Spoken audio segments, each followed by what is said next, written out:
Genesis, Kabanata 10. Ito ang kasaysayan ng mga anak ni Noe na sina Shem, Ham at Japhet pagkatapos ng baha. Ang mga anak na lalaki ni Japhet ay sina Gomer, Magog, Madai, Javan, Tubal, Meshech at Tiras.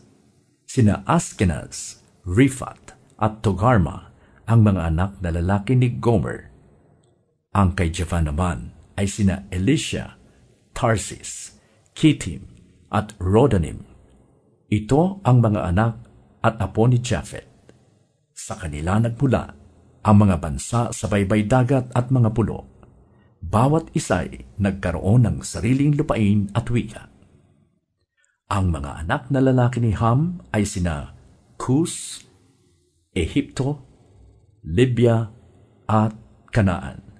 Sina Seba, Havila, Sabta, Raama at Sabteka ang mga anak na lalaki ni Cus. Ang kay Raama naman ay sina Saba at Dedan. Si Nimrod, isa pang anak na lalaki ni Cus, ang kauna-unahan sa daigdig na naging dakila at makapangyarihan. Siya rin ang pinakamahusay na mangangaso dahil sa tulong ni Yahweh. Kaya may kasabihang, maging mahusay ka sanang mangangaso tulad ni Nimrod sa tulong ni Yahweh. Kabilang sa kauna-unahang kaharian na sakop niya ang Babylonia, Erek at Akkad, pawang nasa lupain ng Sinar. Mula rito'y pumunta siya sa Assyria at itinatag ang mga lungsod ng Ninive, Rehoboth-ir, Kale at ang Resen sa pagitan ng Ninive at Kale, ang pangunahing lungsod. Si Ehipto ang ama ng mga taga-Lud, Anam, Lehab at Naphtu, gayon din ng mga taga-Patrus, Kasluh at Kaftor na pinagmulan ng mga Filisteo. Ang panganay ni Kanaan ay si Sidon na sinundan ni Het.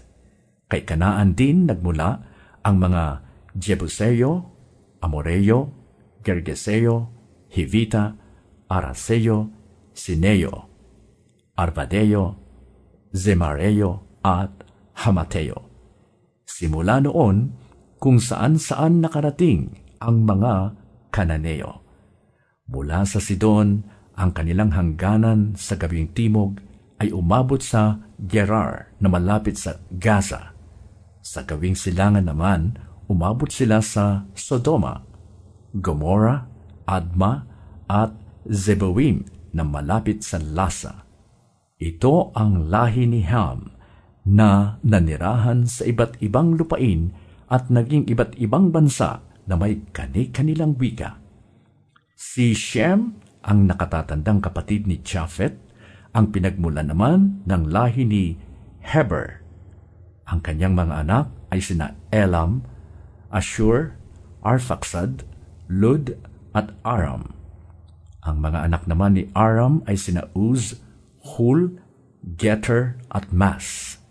Si Arphaxad ang ama ni Selah na ama naman ni Heber. Dalawa ang anak ni Heber. Ang isa'y tinawag na Peleg sapagkat noong panahon niya ay nagkahiwa-hiwalay ang mga tao sa daigdig. Ang kapatid niya ay si Joktan.